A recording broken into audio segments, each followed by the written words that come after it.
Welcome to this episode of BaldMan Fishing. Weather's terrible at the moment out there. I've actually had to come inside my lounge room. It's so loud, the rain out there.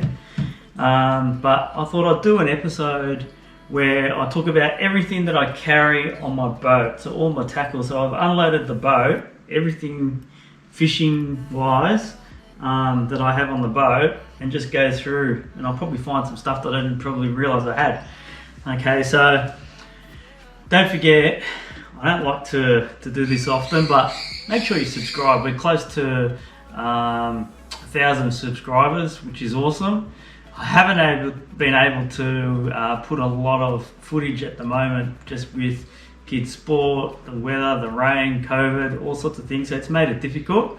But the plan is, and even this week, I'm supposed to be up at Foster fishing this week.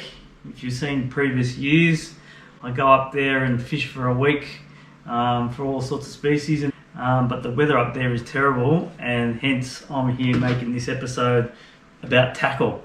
Right, so let's go through all my tackle.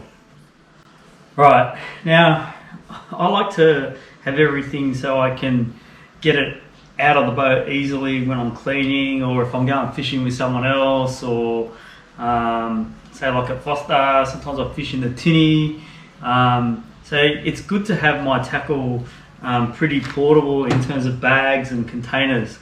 So I'll go through first of all my main bag. So this bag here basically carries everything that I normally would fish with. So it's easy to sort of access everything out of the bag. I know a lot of people have, fancy sort of drawers and all sorts of stuff, but I like to have everything so I can, sometimes I do a lot of land-based fishing too. So this is quite handy for me, that I can just grab the bag out of my the boat, and then be able to go and chuck it in my car and go to the beach, for example, or fish off the rocks. And I've got everything that I need, or the basics anyway. Alright, so in the top compartment here, I carry all my leaders. It's a good chance actually to check to see if I need to top up everything. So let's have a look at what we've got in here. So I like to carry quite a range of leaders, so down to 10 pound, like this Black Magic stuff leader for all the finesse type of fishing, so stuff where you need to be quite light in terms of getting a bite. I've got some 10 pound leader. What else have I got? I've even got a wind on here. I make my own ones. All the way up to, there's a 150 pound leader there. Usually for my flathead stuff and reef sort of species, probably still in the boat. I mainly use 40 to 20 pound. Depends if it's sort of more rocky, I will sort of use 40 pound, or if I need to use big snapper leads, I'll use 40 pound. Whereas, if I'm not in sort of terrain where it's flathead stuff that doesn't require like heavy leader, I'll use 20 pound.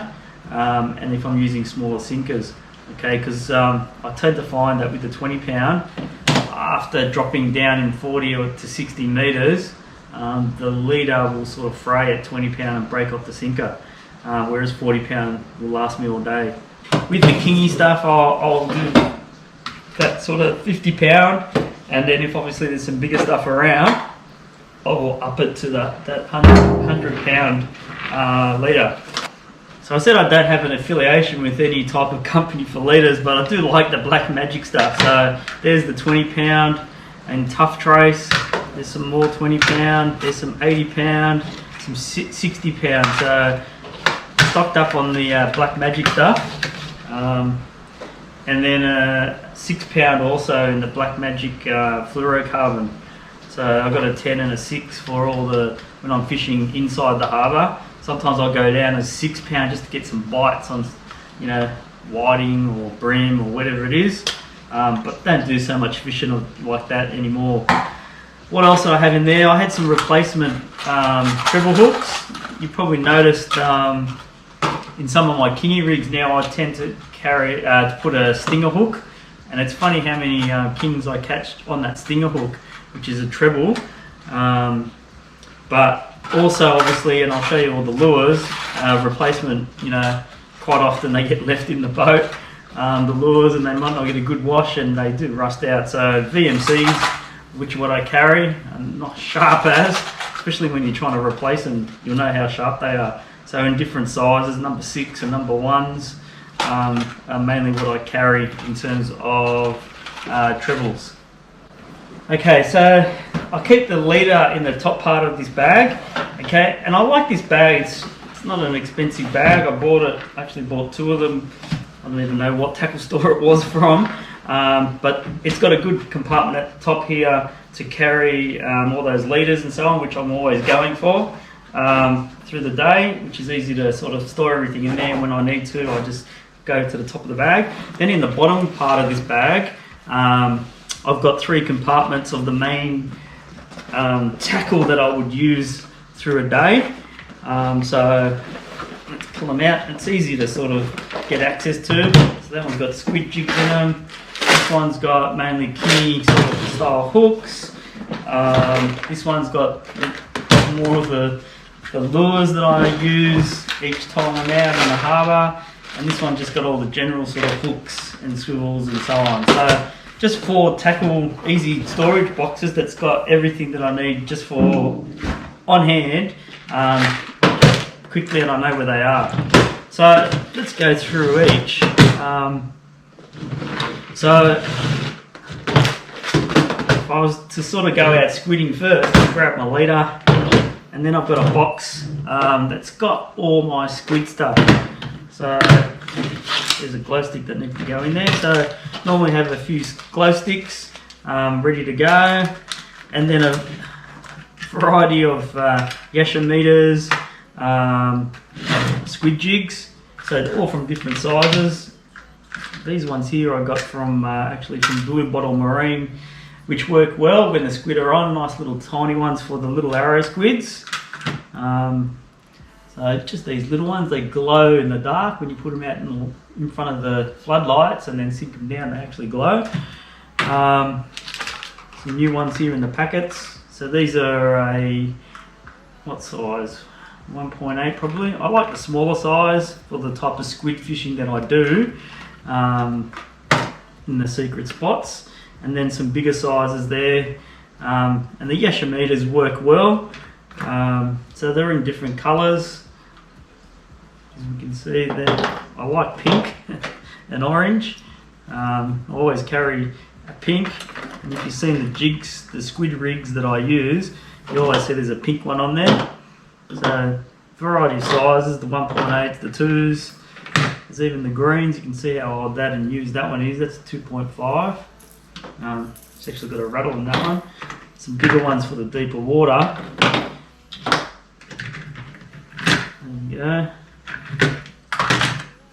So these are the 3.0s, some bigger ones. And I also carry, I used to do a lot, not so much anymore, when I used to do a lot of land-based squidding, these squid, I don't know what you would call them, but you put the pilchard through here with a snap swivel. So you load your pilchard through, you've got the prongs there like in the squid jigs, and then you can just put the snap swivel on there and attach it to your line, and then cast it out and either put it on a float and it's just bobbing away there, or just slowly wind it back. So I used to use those a fair bit on land-based, off the rocks or off the piers and so on. So I don't have much time anymore to do that sort of fishing. In here is also I carry some 3-prong sort of swivels, okay, the tri-swivels. Sometimes if I'm on the rocks and so on, you can put one on the sinker, squid jig, and cast it out and slowly bring it back, or on the boat. But you can see some of the different jigs and rigs that I use in past videos. So that's the squid jigs. Right, next box. Quite often if I'm trawling along the cliffs on my way out to the reefs in Sydney, I'll have this box here that's basically got the basic lures that I would use generally. You can see how much some of these lures have been used with the paint taken off them. So these little This one's a little, quite big one. Some metal slicers. So these ones are, what are these? What's this one here? Little raiders in different sizes. Good for the tailor when you see them busting up. Have them ready to go. And a variety of lures that I've collected over the years, and I just changed the trebles on them, okay, because I don't even know what some of the names of these, but I know they work when I look at them and go, yep, that's a shallow diver, that one's a bit of a deeper diver, depends on where the fish are. I've got a variety, even an old Rapala popper on the surface. Actually, we caught lots of little kings around the Taronga Zoo area back in the day, and all the little rivers leading out near around the harbour bridge. We caught a lot on those poppers. What else have we got? A lot of little different variety. Some days some work, some days. Little popper there. Big deep diver when they're really deep in the water column. But these are the usual ones that I would use.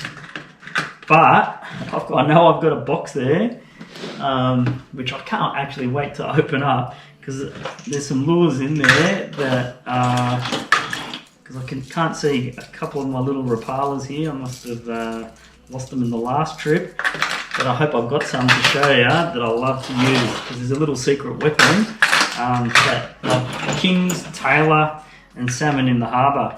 So I keep this box in the bag, ready to go. Also knowing that I've got this box here that's full of lures, depending on what I'm targeting, bonito, salmon, tailor, different sizes, different depths, ready to go. So that's the second box.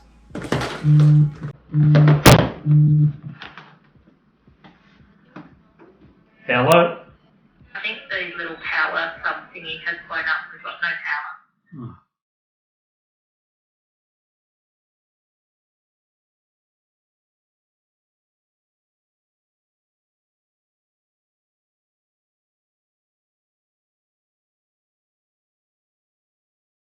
Alright, we're back.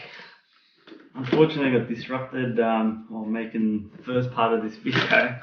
With this weather, I had a lot of Rapalas. I love the Rapalas in the swim. Chrome lures, big man.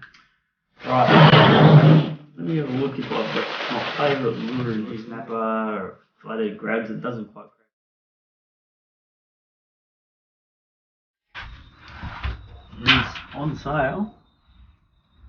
www.BaldManFishing.com